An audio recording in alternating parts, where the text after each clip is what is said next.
Today we're looking at self-awareness makes you a better leader. Study shows that the most successful leaders are highly self-aware. They know their weaknesses and build a very strong supportive team around them. Now, who is a leader?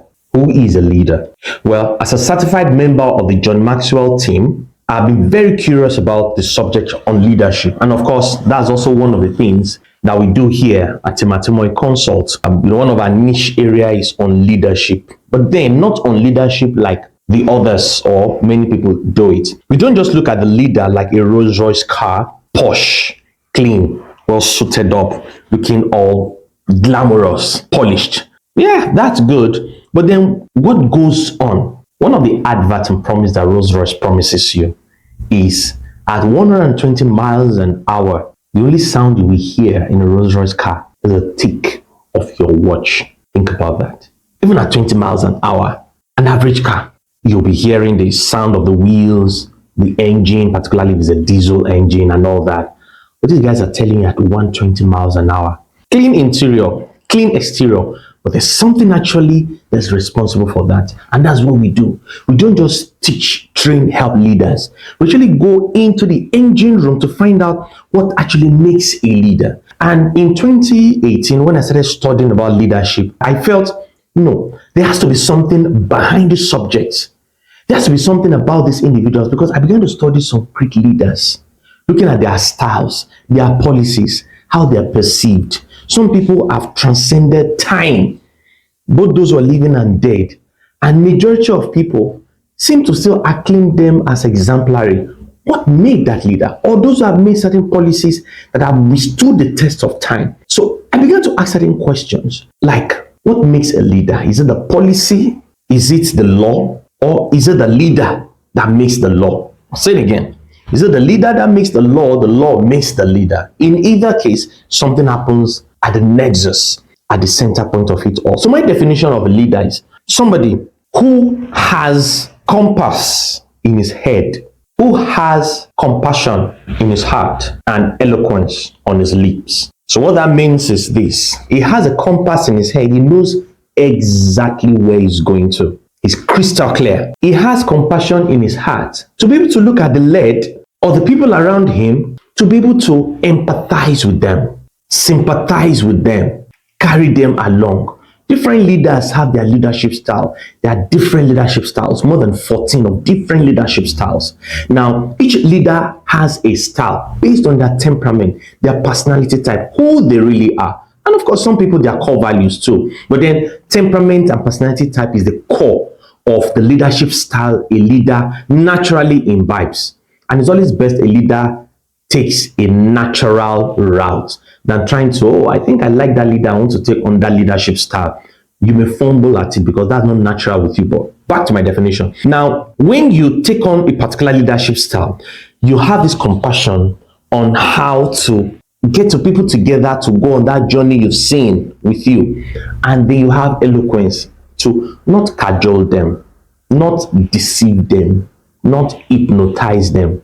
For example, my leadership style is less of the autocratic. There are some people that have that and it works for them. But mine, I make my lead see my vision before I even get them on board. Before I take them along, I make them see it such that even when I'm not there, things run. So that sometimes some things I'm not seeing, they can see because they've caught the vision. They've caught the fire. They are on track with me. So they can even see when either I'm going off track, I'm getting carried away, or they can see what I'm not even seeing, and then we beam a bigger light on the journey, on the destination we're going to. That's the leadership style that I use, and that's where eloquence comes in. Adolf Hitler, he was a leader, but in an evil way, because he could speak. He was an orator. So self-awareness helps you to become a better leader. Now, there's what I call the law of life, according to Timatimoy. And the law of life in my own way is this: you are an average of the 10 closest people around you. So when you look at your staff as an employer, you look at your team as an employer, you look at your friends, your network, the people around you. As a church founder, you look at your members. Whoever you are, you have people around you These people are a reflection of who you are. In fact, you can break yourself in pieces, and there's a piece of you in each of these people closest to you. Now, if you don't like the people around you, change yourself, because these people are actually the mirror of who you are. So very important. And then just before we get into the exercise, you need to also understand that your core value also plays a role here. And that's why they are called core. These things will either repel or attract people to you. If you're this type that integrity is important to you, somebody who is not honest will not be attracted to you. The relationship will not last. If you're this type, you're very big on confidentiality. A gossip, backbiter will not last in friendship and relationship with you. So you need to find out what are your core values and what are the things that actually make you who you really are. And it's very important.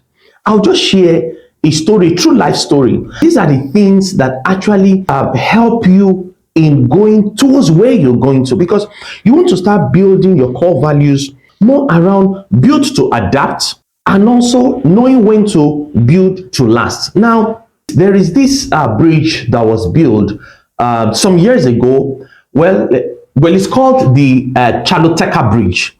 And this bridge was built somewhere in Central America. Now, this bridge was built to serve as a connect between two communities, because there was a stream in between them and they needed to do business. So they needed something that would connect them. When they built the bridge, there was a major storm that came. The storm was so serious that it literally changed the course, the direction of the stream to this way, just to the side of the bridge. The bridge was so solid that it stayed still.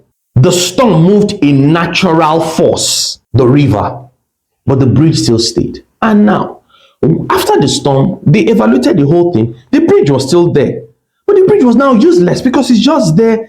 People could now go by road without climbing the bridge because the river was no longer there. What I'm saying by that illustration is sometimes we have some habits, some core values that are not built to adapt, and these things become redundant. As you learn more, as you realize some things more, as you become more self-aware, there's some things you need to take away from your life, or else you become that bridge that is just built to last, not built to adapt. But then you now have some core values that you want to see how to adapt them to the situation where you find yourself, not to become dishonest, not to become unstable, but then to be able to build, to adapt in the situation where you find yourself, maintaining your core value to fulfilling your essence, your authenticity. Quickly, we'll get into the exercise and the assignment now, and I look forward to seeing you in lesson 9. Be well.